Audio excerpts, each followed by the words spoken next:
Hello everyone, today Biker with a Heart bring you a story full of humanity and compassion. We hope you enjoy listening. The sun hung low over the cracked asphalt of Elmwood Street, casting long shadows that stretched like forgotten regrets across the modest bungalow.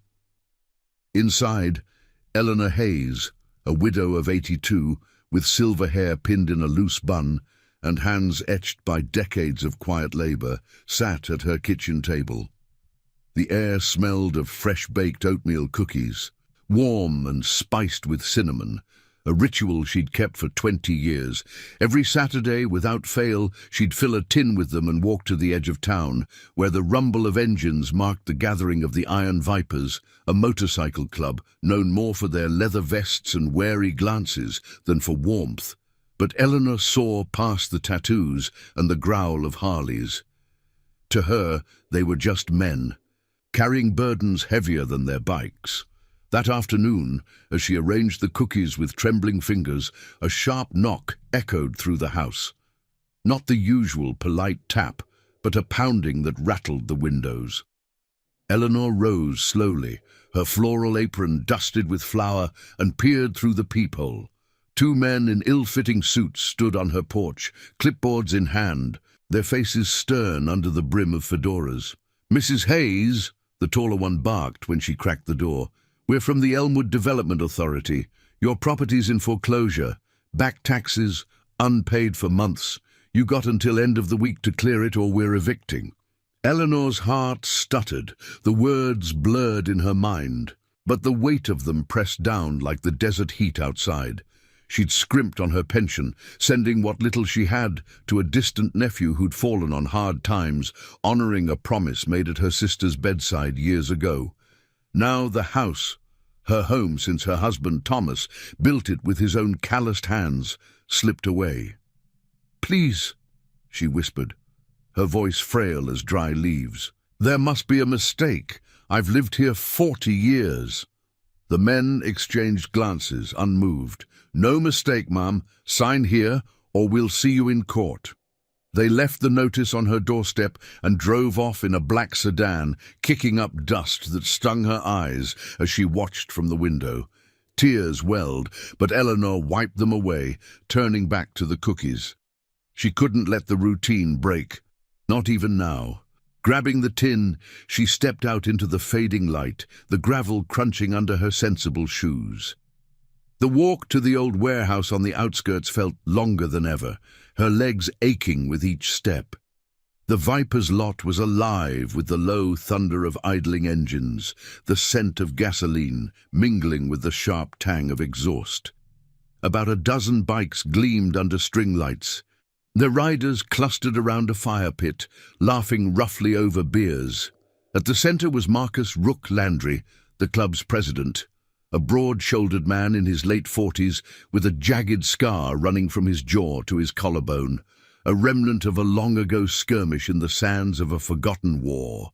Rook spotted her first, his dark eyes softening as he straightened from his lean against a chopper. "Mrs. Hayes," he called, striding over with a nod that carried respect deeper than words. The others quieted, watching as she handed him the tin. "Fresh batch," she said, forcing a smile. "Oatmeal raisin like always." Rook lifted the lid, inhaling deeply, and for a moment the lines of his face eased. "You didn't have to, ma'am, not with the heat like this." But she waved him off. "A promise is a promise. Your boys keep the roads safe. I keep you fed. Simple as that." It had started small, 2 decades back. Eleanor's husband had passed in a trucking accident, leaving her alone with grief that clawed like thorns. One rainy evening, a young Viper, barely out of his teens, bike broken down in the storm, had knocked on her door for directions. Soaked and shivering, he'd accepted her offer of dry clothes and a hot meal. Thomas's old leathers fit him loosely, and in gratitude, the kids swore they'd look out for her. Word spread in the club, turning her weekly cookies into a quiet pact. Rook, who joined later, fresh from the battlefield with ghosts in his eyes, found solace in her unchanging kindness. It reminded him of a promise he'd made to his own mother before shipping out: protect the vulnerable, no matter the cost. Eleanor became that anchor, a flicker of light in their shadowed world. As she turned to leave, Rook's hand gently caught her arm. "Everything all right, Mrs. Hayes? You look tired." She hesitated, the foreclosure notice burning in her pocket like a hidden coal. "Just the years catching up," she lied, patting his knuckles. But Rook's gaze sharpened. He'd seen too much deception in his life not to recognize it. "If you need anything," he said low, "you tell us. We're family here." Eleanor nodded, her throat tight, and shuffled home under the emerging stars. The house felt emptier than ever, the cookie tin lighter on her counter. She sank into her armchair, the eviction paper unfolding in her lap like a death sentence. Outside, the distant roar of bikes faded into the night. But sleep evaded her, chased by memories of Thomas's laughter echoing through these walls. Miles away in the warehouse's back room, Rook sat with his lieutenants, the tin open between them. They passed cookies around, the sweetness cutting through the bitterness of club business, rival crews encroaching, old debts simmering. But Rook's mind wandered to Eleanor. He'd driven by her place earlier, noticed the sedan, the suits. Something gnawed at him, a soldier's instinct for trouble. "That woman," he said finally, breaking the silence, "she's been more loyal than blood. If she's in a bind, we ride for her." The men murmured agreement, fists thumping the table.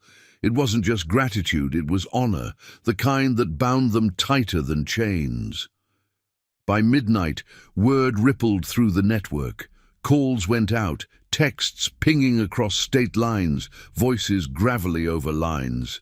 Rook stared at the scar in the mirror, touching it absently. He'd lost brothers in the war, promises shattered by bullets and betrayal. But Eleanor's quiet faith, that was redemption he couldn't ignore.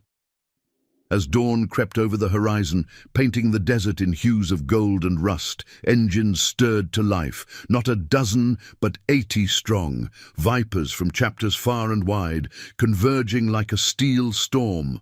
They rolled toward Elmwood, leathers creaking, the air alive with the symphony of throttles and unspoken vows.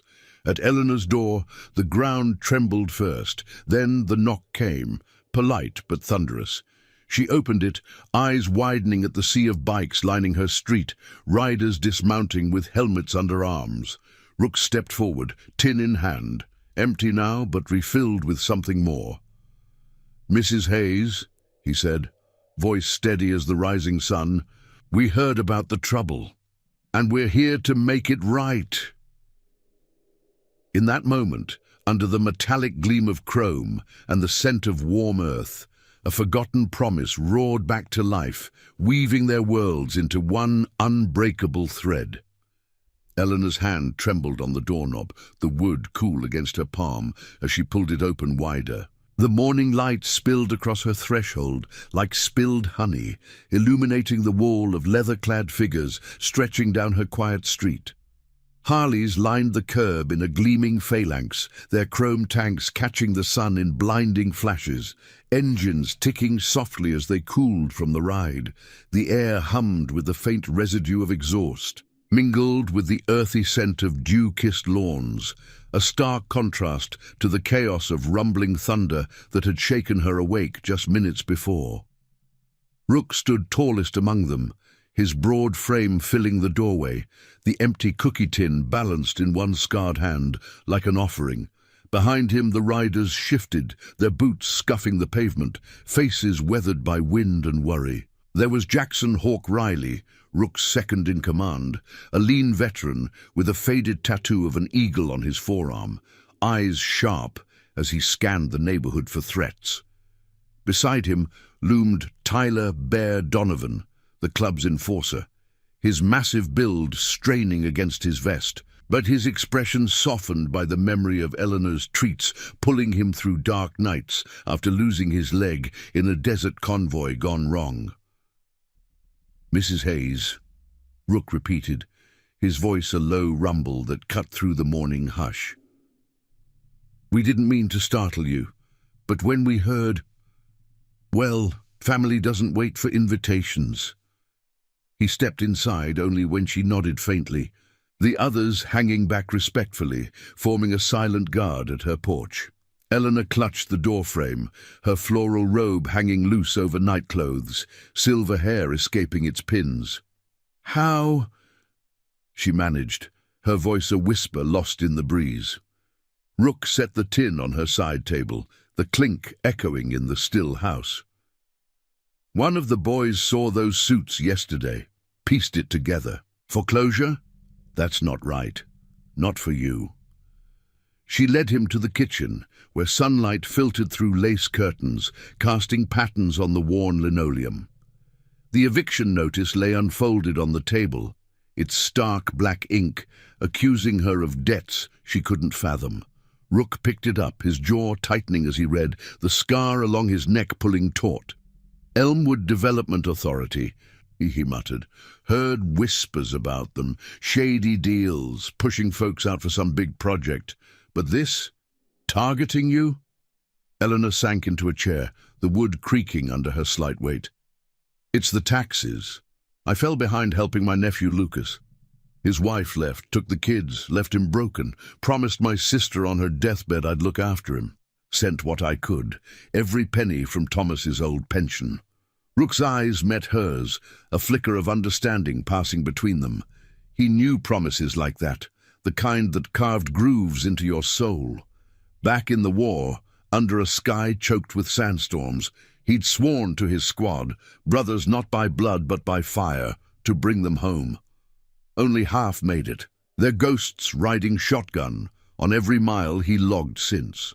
Eleanor's cookies had become his ritual anchor, a taste of normalcy amid the club's endless skirmishes with rivals and the law. "Lucas," he echoed, committing the name. "We'll check on him too. But this house, it's yours. We've got ways to dig." Outside, the bikers murmured, forming loose circles as they waited. Hawk leaned against his bike, phone in hand, scrolling through contacts. "Rook's right," he said to Bear, voice gravelly from years of shouting over engines. "These developers, I've seen their type. Bribe officials, forge papers. Remember that widow in Reno? Club rode in, exposed the scam, saved her farm?" Bear nodded, his prosthetic leg shifting with a soft click. "Yeah, but this feels personal. Hitting Mrs. H, that's low." A few riders chuckled darkly, but tension laced the air. The scent of fresh coffee from Eleanor's percolator wafting out, grounding them. Rook emerged with Eleanor, her steps steadier now, buoyed by their presence. "Boys," he called, and they gathered, a sea of vests emblazoned with the viper's coiled serpent. "Mrs. Hayes has been our rock for 20 years. Cookies every week, no questions. Now we return the favor. Hawk, you and a few head to the county office, quiet-like, get copies of her records, see what stinks." Hawk saluted with a fist to his chest. "On it. I'll call in old favors from that clerk we helped last year." Rook turned to Eleanor. "We'll cover the back taxes, pull what we can, call in markers from other chapters. But first, we make sure it's legit." As the group dispersed, some staying to fix her sagging porch steps, others revving engines for reconnaissance, the street came alive with purpose. Hammers rang out, rhythmic against wood, while scouts peeled away in pairs, tires humming over asphalt. Eleanor watched from her window, a tin of fresh-baked shortbread clutched in her hands, the warmth seeping into her fingers. For the first time in days, hope flickered, fragile as a match in the wind. But as noon climbed, a black sedan crept down the block, slowing opposite her house. The same suits from yesterday emerged, clipboards in hand, eyes narrowing at the bikers' impromptu camp.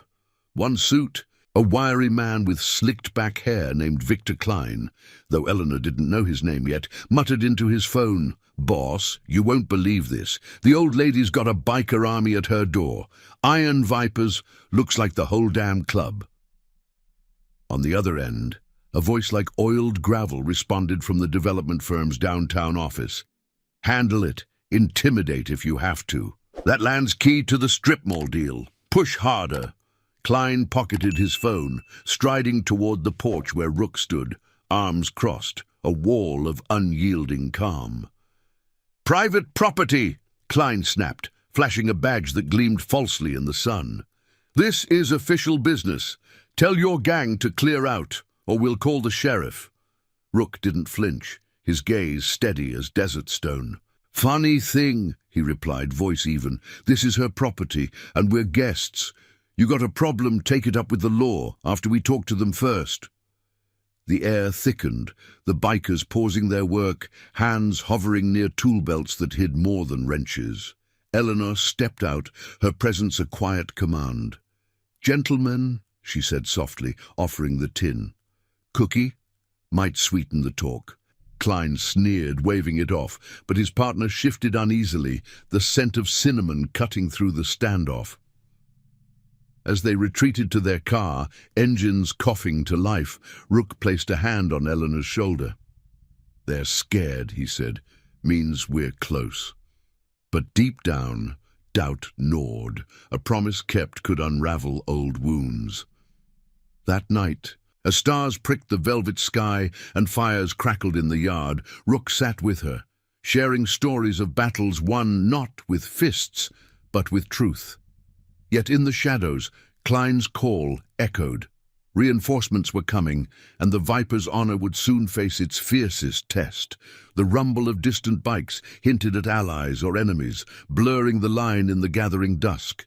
The afternoon sun beat down on Elmwood Street like a relentless interrogator, turning the air thick and shimmering over the rows of Harleys parked like silent sentinels. Eleanor stood on her porch, the wooden boards warm under her bare feet, watching as small groups of Vipers peeled away on their bikes, engines growling low before fading into the haze. The scent of sawdust from the porch repairs mingled with the sharp bite of motor oil, grounding her in the moment amid the whirlwind. Rook lingered nearby, his presence a steady anchor, as Hawk and two others, veterans named Samuel, Ghost, Harlan, and Ethan Forge Caldwell, revved their choppers and headed toward the county offices, dust swirling in their wake like a whispered secret. Inside, the kitchen felt smaller with the weight of unfolding plans. Eleanor poured coffee into mismatched mugs, the steam rising in lazy curls that carried hints of chicory and her garden herbs. Rook sat across from her, the eviction notice now folded and tucked into his vest pocket like a captured enemy flag. "We'll get to the bottom of this," he assured her, his calloused fingers wrapping around the mug. The scar on his neck caught the light, a silvery reminder of shrapnel that had nearly ended him in a dusty ambush overseas. He'd promised his dying sergeant that day, under the acrid smoke of burning vehicles, to carry the weight for those who couldn't. The Vipers had become his way of keeping that vow, a brotherhood forged in the fires of loss. Much like Eleanor's quiet acts of kindness had stitched together her own frayed edges after Thomas's death. She nodded, but her eyes drifted to a faded photograph on the wall, her and Thomas on their wedding day, his arm around her waist, both laughing under a sky bruised with sunset. "Lucas was just a boy then," she said softly, her voice threading through the hum of a distant lawnmower. "My sister's child. She made me promise, on her last breath in that dim hospital room, to be his safety net. Cancer took her quick, but the weight, it lingers." Rook listened, the coffee growing cold in his hands. He'd sent money to his own estranged brother once, honoring a battlefield pact, only to watch it vanish into addiction's void. "Promises like that," he replied. "They're chains we choose, heavy but they keep us standing." Outside, Bear coordinated the remaining riders, his deep voice booming like thunder rolling over dunes. They worked with efficient grace, patching the roof's sagging shingles, clearing overgrown weeds from the yard, their tools clanging in a rhythm that echoed the club's unspoken code. Protect what matters. One rider, A young prospect named Noah Spark Ellis, barely 25 with fresh ink on his knuckles, paused to wipe sweat from his brow. He'd joined the Vipers after a stint in juvenile lockup, where Eleanor's cookies, passed through a club contact, had been his first taste of something untainted. "This is right," he muttered to Bear, hammering a nail home. "Feels like payback for all the times she showed up without asking." Miles away, Hawk's trio pulled into the county parking lot, the building a squat, concrete fortress under the relentless sun. The air inside was cool and stale, laced with the musty scent of old files and fluorescent hum. At the records desk, a harried clerk named Olivia Grant glanced up, her glasses slipping down her nose. Hawk flashed a disarming smile, leaning on the counter with the ease of a man who'd talked his way out of worse. "Morning, ma'am. We're here for some property docs. Eleanor Hayes, 142 Elmwood. Just tying up loose ends for a family friend." Olivia hesitated, her fingers hovering over the keyboard, but recognition flickered in her eyes. Last year, the Vipers had helped her cousin out of a bar brawl gone south, no questions asked. "Give me a minute," she said, disappearing into the back. What she returned with wasn't just copies. It was a puzzle with jagged edges. The foreclosure papers bore irregularities, dates mismatched, signatures that looked forged under magnification, and a trail leading to the Elmwood Development Authority's shell accounts. "This smells off," Hawk said to Ghost as they poured over the sheets in the parking lot, the sun baking the hood of their bikes. Ghost, a wiry man with eyes haunted by night patrols in hostile territories, nodded grimly. "Looks like they inflated the taxes, buried it in red tape. I've seen this in the service, paperwork as a weapon." They snapped photos, engines roaring back to life as they sped toward a contact in the next town over, a retired auditor who'd owed the club for pulling his daughter from a bad crowd. Back at Eleanor's, the standoff with Klein lingered like a bad aftertaste. The suits had driven off, but not before Klein's glare promised retaliation, his sedan vanishing around the corner with a squeal of tires. Rook paced the living room, the floorboards creaking under his boots, when his phone buzzed. A text from Hawk. "Found dirt, forged docs, bribes to the assessor, en route with proof." Relief washed over Rook's features, but it was short-lived. As evening painted the sky in strokes of amber and indigo, a new rumble approached. Not friendly Vipers, but a rival crew, the Shadow Reapers, rolling in slow and menacing from the east. Their president, a hulking figure named Brandon Razor Kane, had old beef with the Vipers over territory, and word of the gathering had spread like wildfire through underground channels.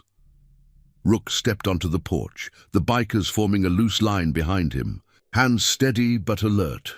Eleanor's heart pounded as she peered from the window, the cookie tin empty now, scattered crumbs a metaphor for fragile peace. Razor dismounted, his bike's kickstand scraping pavement like nails on chalkboard, flanked by a dozen riders with vests patched in faded skulls. "Landry!" he called, voice oily with false camaraderie, the scent of cheap tobacco wafting on the breeze. "Heard you're playing guardian angel. That old bird's house ain't worth the heat you're drawing. Developers got pull. Cops, judges, back off, or we all burn." Rook's stance didn't waver, the scar on his neck pulsing with restrained fury. "This ain't your road, Razor. We're settling a debt of honor. You want smoke, ride on." The air crackled with tension, engines idling like growling beasts, the neighborhood dogs barking in the distance. Eleanor emerged then, her slight figure slipping between the Vipers like a breeze through iron. "Enough," she said, her voice cutting clear and steady. "No blood on my stoop. We've all got promises to keep. Yours might be to walk away whole." Razor paused, caught off guard by her quiet steel, memories of his own lost mother flickering unbidden. He spat on the ground, but signaled his crew to mount up, tires kicking gravel as they retreated into the twilight. As night deepened, the Vipers regrouped around a fire pit in Eleanor's backyard, flames dancing shadows across their faces. Hawk arrived with the files, spreading them on a makeshift table of crates. The proof was damning. Klein's firm had manipulated records, evicting elders for a luxury strip mall that would pave over memories like hers. Rook's eyes hardened. Tomorrow, we take it to the top. Call the press, the real law, no more shadows. Eleanor sat among them, passing around a fresh batch of cookies baked in the quiet hours. The cinnamon warmth a balm against the chill, but as the fire popped and stars wheeled overhead, a lone headlight pierced the dark from the development office's direction. Klein wasn't done. He'd rallied allies, and the true storm was brewing, testing the unbreakable thread of loyalty that bound them all. In the hush, Rook glanced at Eleanor. Their shared promises a silent vow amid the gathering night. The moon hung high over Elmwood Street like a watchful eye, its pale light filtering through the branches of Eleanor's old oak tree, casting dappled shadows on the fire pit where embers glowed softly. The air carried the smoky tang of burning pine mixed with the faint, lingering sweetness of cooling cookies. A fragile peace after the reaper's retreat. Rook sat on an upturned crate, his broad shoulders hunched as he sifted through the photocopied files Hawk had spread out like battle maps. The papers rustled under his fingers, illuminated by the flicker of flames that danced across forged signatures and inflated ledgers. Eleanor perched nearby on a weathered lawn chair, her hands folded in her lap, the warmth of the fire chasing away the evening chill that seeped into her bones. Hawk leaned forward, his eagle tattoo seeming to flex in the low light, voice low and edged with the gravel of too many late-night rides. This Klein guy's firm isn't just shady. They're a machine. Bribed the assessor to jack up her taxes, buried the notices in junk mail, and that strip mall. It's gonna swallow half the block, including the community center where folks like her get their meds cheap. Ghost nodded from the shadows, his haunted eyes reflecting the fire's glow, fingers tracing a line on the page. Seen this playbook before. In the service, corrupt contractors would falsify reports to seize land for bases. Same greed, different desert.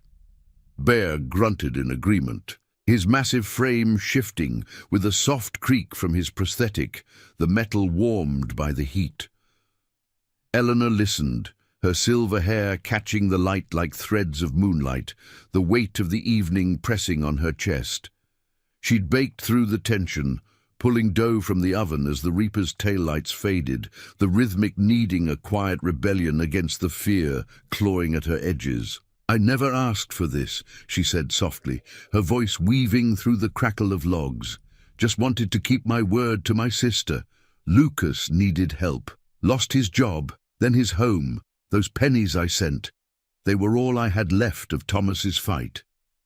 Rook looked up, his scar a stark line in the firelight. Memories of his own unkept vows surfacing like ghosts from the sand-swept dunes where he'd buried comrades. "You did right by him, ma'am. That's more than most. Now we do right by you." As the night deepened, the group plotted in hushed tones, the distant hum of a neighbor's television underscoring their resolve. Noah Spark fidgeted with a stick, poking at the coals, his young face etched with the fire of newfound purpose. He'd whispered earlier about his own debts, a promise to his little sister, abandoned in foster care after their folks split, one he'd failed until the Vipers gave him a path. "We ride at dawn," Rook decided, folding the files with a decisive snap. "Hawk, you and Forge hit the press, local rag first, then wider if needed. Ghost, reach out to that auditor contact. Bear, you and Spark stay here, keep watch. No one touches this house tonight." The men rose, fists bumping in silent solidarity, the air thick with the unspoken bond that had drawn 80 souls across dusty miles. Eleanor retired to her room, the floorboards sighing under her steps, but sleep came fitfully, haunted by dreams of Thomas's hands building these walls, strong and sure. Outside, the Vipers took shifts, their silhouettes merging with the night, engines silent but ready. Rook couldn't settle. He paced the yard, the cool grass damp under his boots, the scent of night-blooming jasmine from Eleanor's garden, a rare softness in his world of chrome and raw. He'd joined the club after the war, chasing the thunder of bikes to drown the silence of lost promises. Eleanor's weekly tins had become his compass, a reminder that honor wasn't forged in explosions, but in the quiet act of showing up. Now, facing Klein's web, he felt the old pull. Redemption not for himself, but for the fragile trust she'd placed in men like him. Dawn broke with a blush of pink across the horizon, painting the Harleys in hues of rose and gold, the metal gleaming as dew evaporated in the rising warmth. The street stirred to life, birdsong piercing the hush as the core riders mounted up. Engines coughed to life in a staggered symphony, low rumbles building to a unified growl that vibrated through Eleanor's windows. She emerged in her robe, waving from the porch. A fresh tin pressed into Rook's hands, chocolate chip this time, still warm. "For the road," she said, her eyes bright with unshed tears. "Come back safe. You've already given me more than walls." Rook nodded, the tin's weight a talisman against the uncertainty ahead, and led the convoy out, tires humming over asphalt slick with morning mist. They rolled into the county seat, a cluster of low buildings baking under the climbing sun, the air heavy with the aroma of fresh coffee from a nearby diner.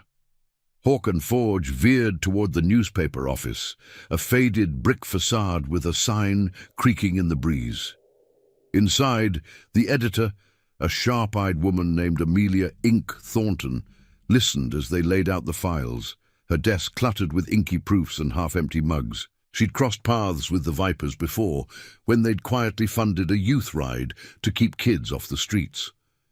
"This could blow wide open," she said, scanning the forgeries, the scent of newsprint sharp in the confined space. "Elderly widow targeted for profit. Readers eat that up. Give me till noon. I'll run it front page." Meanwhile, Rook and Ghost headed to the development firm's office, a sleek, glass-fronted building that screamed false polish amid the town's grit. The lobby hummed with the whir of air conditioning, cool and impersonal, walls lined with glossy renderings of the proposed strip mall, shiny storefronts erasing the quiet lives beneath. At the reception desk, a young clerk glanced up nervously as they approached, her nameplate reading, "Rachel." "We're here to see Victor Klein," Rook stated, voice level but firm, the files tucked under his arm like ammunition.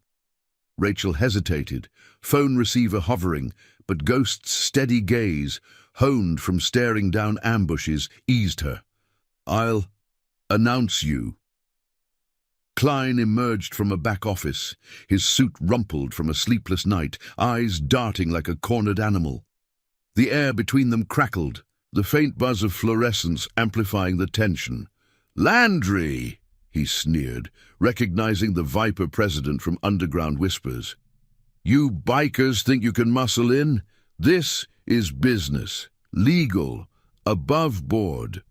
Rook slid the files across the counter, pages fanning out to reveal the discrepancies. Legal. These say different. Forged signatures, bribe trails. "We're taking this public unless you reverse the foreclosure. Today." Klein's face paled, sweat beading on his brow, the scent of his cologne turning cloying in the standoff. But as Klein stammered excuses, a door swung open behind him, the firm's boss, a silver-haired executive named Jonathan Hale, stepping in with the measured calm of a man used to buying silence. "Gentlemen," Hale said smoothly, his voice like polished stone, "let's talk terms. That land's vital, perhaps a settlement, relocation funds for the widow." Rook's jaw set, the promise to Eleanor burning steady. "No deals, she stays, or the truth rides out with us." The words hung heavy, the lobby's clock ticking like a countdown, as outside more Vipers arrived, their engines a distant thunder signaling the tide turning. Back at Eleanor's, Bear and Spark fortified the yard, stacking sandbags from an old club hall against potential unrest, the sun now high and unforgiving. Word spread via texts, chapters mobilizing, allies calling in favors from honest cops and vets networks. Yet doubt flickered, Razor's warning echoed, and whispers of sheriff patrols circled. Eleanor baked on, the oven's heat a defiant warmth, but her hands shook as she pictured the convoy facing down corruption's face. Honor demanded they press on, but the cost loomed, testing the family's chosen steel in the midday glare. If this tale of quiet strength is stirring something in you, smash that like button. It helps these stories reach more ears in need of hope. The midday sun scorched the glass facade of the Elmwood Development Authority's office, turning the lobby into a prism of harsh reflections that danced across polished marble floors. Rook stood unyielding at the reception counter, the stack of incriminating files splayed out like exposed veins, their edges curling slightly in the recycled air, thick with the sterile scent of printer ink and stale ambition. Jonathan Hale, the firm's silver-haired executive, adjusted his tie with deliberate calm, his eyes, cold and calculating as river stones, flicking from the papers to Rook's scarred face. Behind him, Victor Klein hovered like a shadow, sweat dampening his collar, the faint musk of his anxiety cutting through the lobby's artificial chill.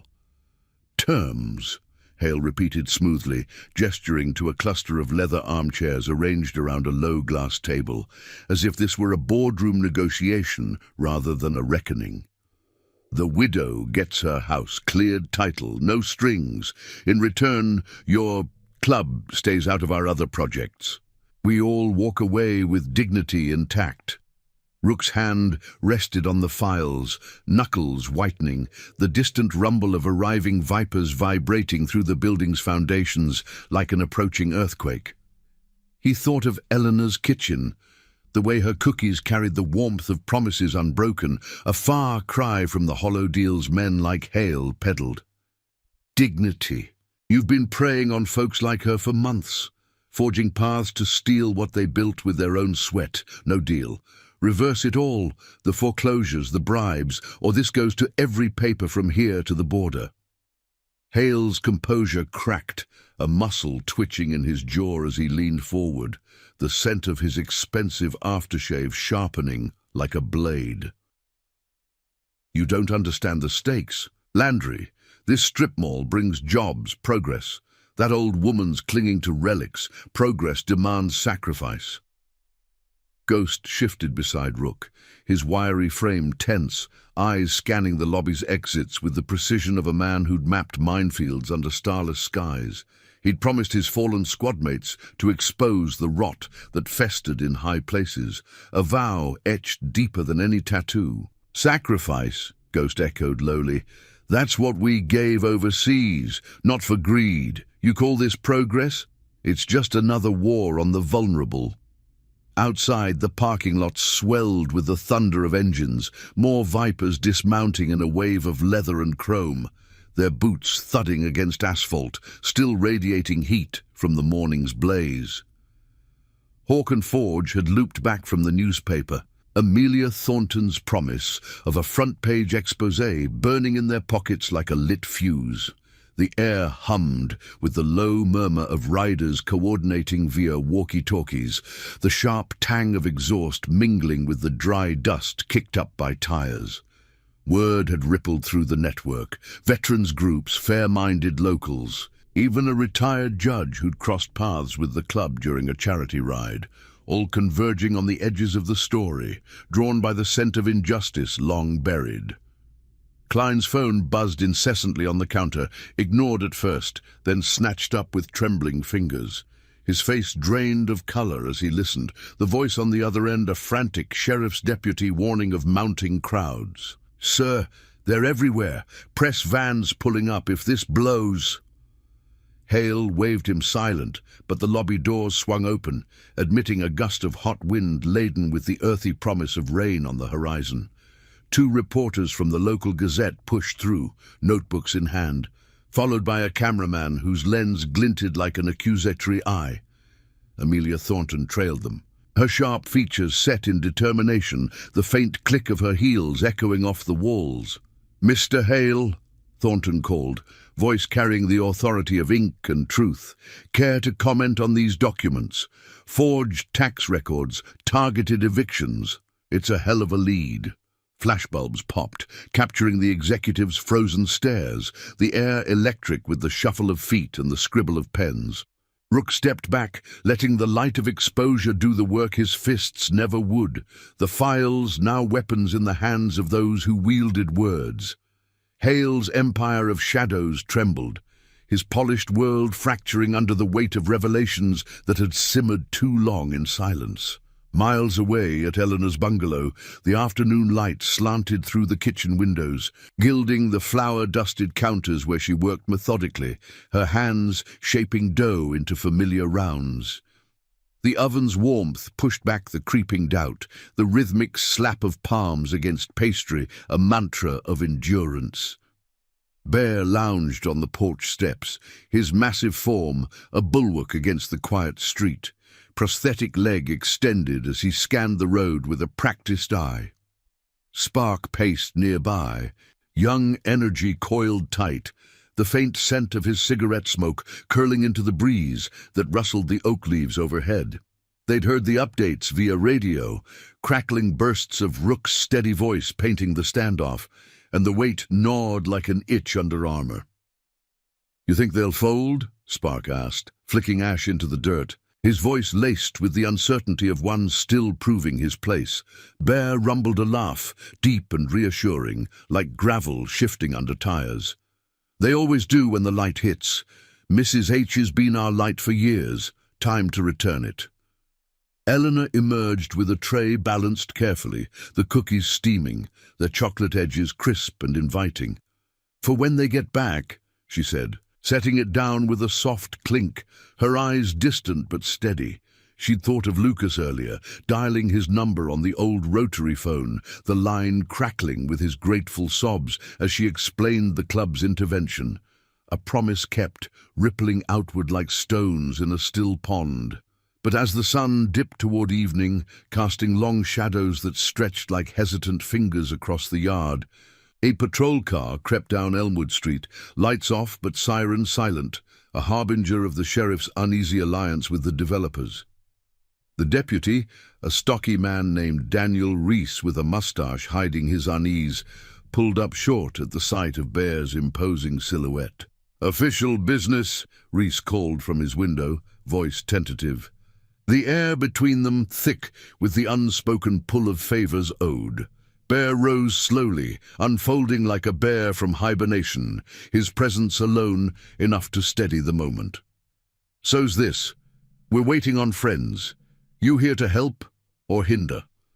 Reese hesitated, glancing at the radio on his dash, where dispatches buzzed with reports of the office confrontation. Reporters swarming, Hale's team lawyering up in panic. He'd turned a blind eye to Klein's whispers before, but the Viper's network included his old army buddy, a reminder of oaths sworn in foxholes. "Heard about the files," he admitted gruffly, stepping out with hands visible. If it's clean, Sheriff might look the other way on the crowd, but no trouble. Eleanor watched from the door, her slight frame silhouetted against the golden light, offering a nod that carried the weight of quiet authority. "Trouble's what they brought first, Deputy. Cookies help with that too." As twilight deepened, painting the sky in bruises of purple and orange, the first engines returned, scouts from the office, faces alight with the thrill of momentum. Rook's convoy followed soon after, rolling in with a subdued roar that shook the windows, riders dismounting weary but unbroken, the air filled with the symphony of kickstands dropping and vests unzipping, the scent of road-worn leather blending with Eleanor's fresh bake. Rook approached her first, the empty tin from morning now refilled, his scar softened in the fading light. "It's turning," he said, voice rough with fatigue. "Hale's backing down. Press has him cornered. But they're not done fighting dirty. One more push tomorrow." The group gathered in the yard, fires relit against the cooling night, stories exchanged in low tones that wove their shared history tighter. Promises echoed in every word, the club's to Eleanor, hers to her sister, Rook's to his ghosts, a tapestry of loyalty defying the encroaching dark. Yet as stars emerged, a lone sedan idled at the street's end, Klein's silhouette visible, phone to ear, plotting in the gloom. The unbreakable thread held, but the final weave loomed, demanding one last act of courage in the hush before dawn. The stars wheeled slowly over Elmwood Street, their cold fire a silent witness to the embers dying in Eleanor's backyard fire pit. The air hung heavy with the scent of charred wood and cooling earth, the night's hush broken only by the occasional pop of settling logs and the low murmur of voices as the Vipers shared one last round of stories. Rook sat apart, his back against the rough bark of the old oak, the files from the office tucked securely in his saddlebag nearby. The weight of the day pressed on him like an unseen rucksack, but Eleanor's presence, her quiet form, silhouetted in the kitchen window, washing mugs under the soft glow of a single bulb, eased the ache. Promises, he'd learned, weren't just words. They were the threads that held fractured lives together, mending what wars and greed tore apart. Across the street, in the shadowed bulk of his sedan, Victor Klein gripped the steering wheel until his knuckles blanched, the dashboard lights casting his face in eerie blue. His phone lay silent now, the last call from Hale a desperate scramble, lawyers en route, bribes to the sheriff doubled, anything to bury the exposé before it hit print. But the Vipers' network had spread like roots through dry soil, texts pinging to allies in the press, veterans' halls, even the state attorney's office, where an old Viper contact whispered of audits incoming. Klein's breath fogged the windshield, the faint jasmine from Eleanor's garden mocking his isolation. He'd built his life on shortcuts, evicting dreams for dollar signs. But tonight, the tide of quiet honor lapped at his foundations, threatening to wash it all away. Dawn crept in with a blush of rose across the eastern horizon, the first light gilding the Harley's chrome like liquid gold. Engines stirred to life in a staggered chorus, low rumbles vibrating through the ground and into Eleanor's bones as she stood on the porch, a thermos of coffee in one hand and a final tin of cookies in the other. Peanut butter this time, crisp-edged and hearty for the road ahead. The air tasted of dew and promise, the neighborhood awakening to the unusual symphony of throttles and farewells. Rook approached, his boots crunching gravel, the scar on his neck catching the light like a badge of battles past. "Today's the day, Mrs. Hayes," he said, accepting the tin with a nod that carried the depth of 20 years' gratitude. "County hearing at 10. We'll ride in together, show 'em what family looks like." She climbed onto the sidecar of Rook's chopper, an old rig Thomas had once tinkered with, her floral scarf fluttering like a flag of defiance. The convoy formed behind them, 80 strong now, swelled by reinforcements from distant chapters, vests patched with the Viper's serpent gleaming in the rising sun. Tires hummed over asphalt, the wind whipping scents of wild sage and warm metal through the air, a river of steel carving toward the county courthouse. Eleanor held tight, the vibration thrumming through her like a heartbeat renewed. Memories of her sister's deathbed plea blending with the roar, "Protect what's yours, no matter the storm." The courthouse square buzzed with unaccustomed energy as they arrived, engines cutting off in a wave that echoed like thunder's echo. Reporters clustered at the steps, cameras flashing under the midday glare, the air thick with the shuffle of notebooks and the sharp tang of newsprint. Amelia Thornton stood at the forefront, her article already circulating, headlines screaming, "Bikers battle corruption, widows home on the line," the words "a blade slicing through Hale's veil." Locals gathered too, drawn by whispers of the Viper's vigil, their faces a mix of curiosity and quiet support, the scent of street vendors' coffee carts mingling with the dust of idling news vans.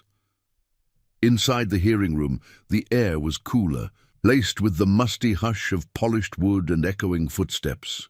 Judge Harlan Fair Whitaker, a grizzled veteran with a viper handshake from years back, presided from the bench, his gavel a silent sentinel. Hale and Klein sat at the defense table, suits crisp but eyes hollow, flanked by lawyers whose briefcases bulged with desperate motions. Rook led Eleanor to the plaintiff's side, the bikers filling the back rows like a wall of leather and resolve, Bear's bulk creaking the benches, Hawk's sharp gaze fixed forward, Ghost's fingers drumming a silent rhythm of anticipation. The proceedings unfolded with the precision of a well-oiled machine, but the Viper's evidence turned it into a reckoning. Hawk took the stand first, his voice steady as he laid out the files. Forged dates, bribe ledgers traced to shell accounts, evictions targeting the vulnerable to clear land for Hale's strip mall empire. "This isn't progress," he said, the words carrying to every corner. "It's theft wrapped in paperwork. Mrs. Hayes honored her family with every penny. They honored us with trust. We're here to honor her."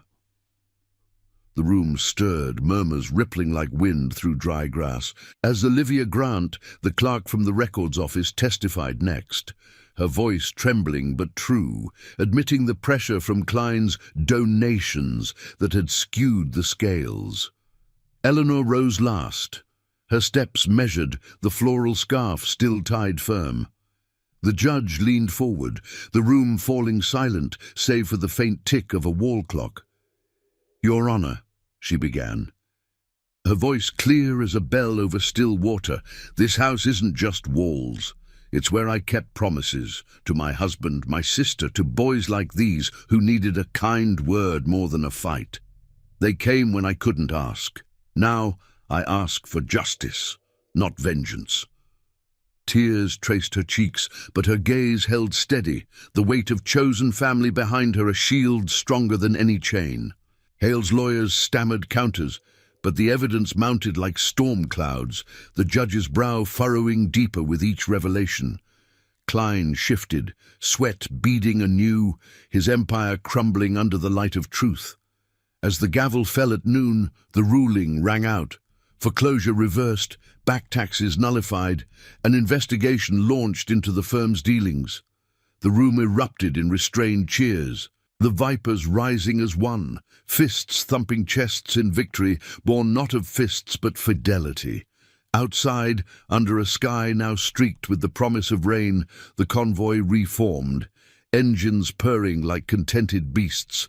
Eleanor hugged Rook tightly, the tin passed hand to hand among the riders, crumbs shared like sacraments. "You kept your word," she whispered, the wind carrying her thanks. Rook smiled, the scar softening. "We all did. Family's what we make it." As they rode back to Elmwood, the strip mall dreams dissolved in the rear view, replaced by the unbreakable bond of honor reclaimed.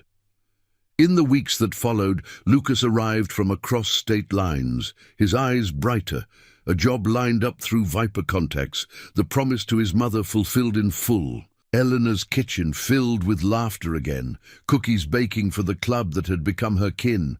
Rook rode by weekly, the rumble a reminder that redemption wasn't a destination, but a road traveled together, scarred, steadfast, and true. Thank you for riding along on this journey of loyalty and quiet courage.